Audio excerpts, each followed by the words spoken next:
से नैब ने एक नई तहकीकात का आगाज किया। पोर्ट कासिम पर अरबों रुपए के स्कैंडल की तहकीकात है। इंकशाफ ये हुआ कि भारतीय सरमायाकारों को वहां तक रसाई दी गई। अब वहां का जो चीफ कलेक्टर है और चीफ कलेक्टर कस्टम्स और पोर्ट कासिम अथॉरिटी के जो सरबराहान हैं उनसे रिकॉर्ड मांगा गया 8 साल का। मामला है क्या, इसके पीछे कौन से अनासर हैं, उनको रसाई किस तरीके से मिल सकी? भट्टी साहब की जानिब बढ़ेंगे। भट्टी साहब, अब तक की तहकीकात क्या कहती हैं और इसमें कितने होशरुबा इंकशाफात होना बाकी हैं? यासिर, देखिए, बंदरगाहें किसी भी मुल्क का स्ट्रेटजिक असासा होने के साथ साथ बहुत हसास नेचर की होती हैं, जो कि आपकी न सिर्फ ट्रेड बल्कि आपके डिफेंस से रिलेटेड भी उनका बड़ा किरदार होता है।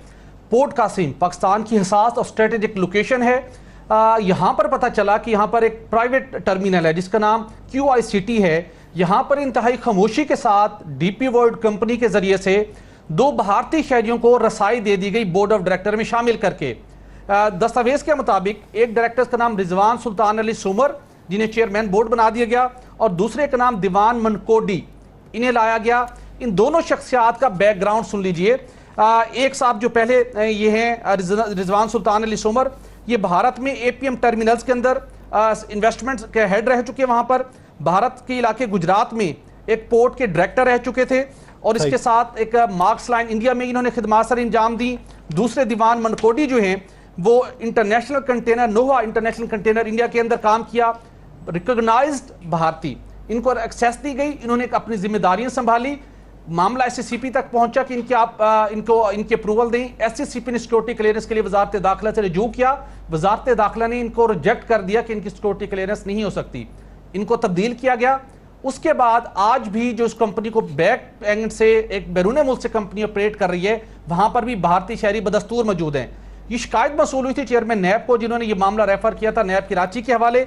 और अब नैब ने इब्तदाई तहकीकात मुकम्मल करने के बाद इस मामले के ऊपर कंबाइंड इन्वेस्टिगेशन टीम तश्कील दे दी है, जिसकी सरबराही कर रहे हैं सलाहुद्दीन मुगल, आउटस्टैंडिंग ऑफिसर हैं।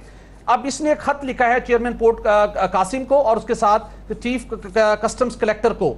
QICT से मुतल्लिक उन्होंने तमाम रिकॉर्ड मांगा है, और मुबैना तौर के ऊपर इस मामले का जो वॉल्यूम है 2013 से 20 के दौरान तकरीबन 600 अरब पैसे जायद है, और इसके साथ एक गैर मुल्की शिपिंग कंपनी का भी इसके अंदर इन्वॉल्वमेंट है, जिसको अब नैब अनअर्थ करेगा।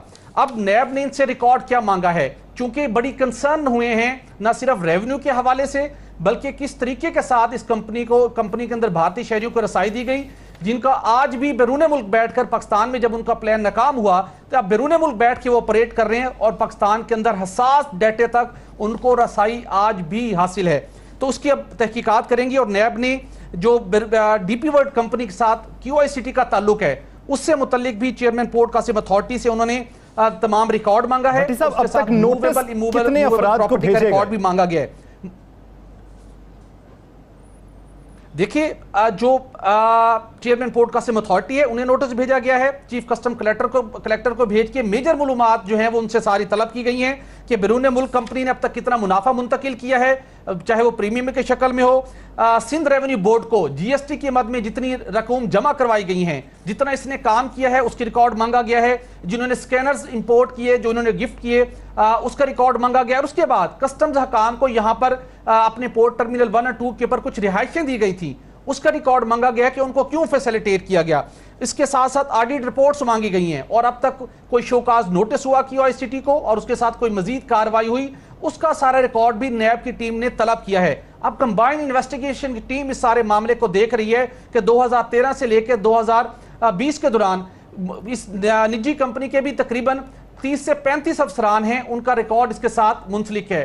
अगले मरले के अंदर जितने उन्होंने बैरून मुल्क दौरे किए, जहां पे उनकी दुबई के अंदर जिन जिन लोगों से मुलाकातें हुई, और इस सारे मामले को भी उसका जायजा लिया जाएगा मरलावार। लेकिन इंपॉर्टेंट ये है कि जब अब तक जो नोटिस सर्व किए गए हैं पोर्ट कासिम अथॉरिटी को और उसके साथ कस्टम्स हकाम को, पहले रिकॉर्ड फराहमी के अंदर भी लेतो लाल से काम किया गया। जराये का कहना है कि बहुत कोशिश की गई कि मतलूबा रिकॉर्ड नैब तक ना पहुंचे, लेकिन DG नैब कराची की हिदायत के ऊपर अब पोर्ट कासिम अथॉरिटी को कन्वे किया गया है कि आप सारा रिकॉर्ड देने के पाबंद हैं। अगर कंबाइंड इन्वेस्टिगेशन टीम के सामने ये रिकॉर्ड पेश नहीं होगा और आपके नुमाइंदे अपेयर नहीं होंगे तो नैब कानून के मुताबिक आपके खिलाफ कार्रवाई होगी। ये वो मामला है जिसको शफाफ अंदाज में इसकी तहकीकात पाया तकमील तक पहुंचना जरूरी है, جس سے قومی خزانے کو اب تک کتنا نقصان پہنچا، سیکیورٹی کے حوالے سے کہاں کہاں کمپرومائز کیا گیا، کہاں کہاں کسٹمز حکام کے لوگ انوالو ہیں، کہاں پر ایک غیر ملکی شپنگ لائن اس کے اندر انوالو ہے، کس طریقے کے ساتھ پاکستانی تاجروں سے اضافی وصولیاں کی گئی.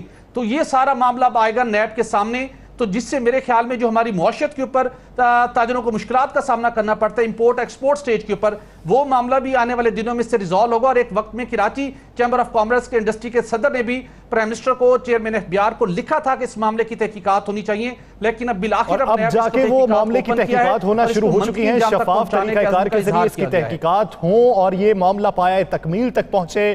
جن کو سہولیات ملنی ہے انہیں سہولیات ملیں، اور جو عناصر کے فرے کردار تک پہنچنے ہیں، جن کی نشاندہی ہونا ہے وہ نشاندہی ہو پائے.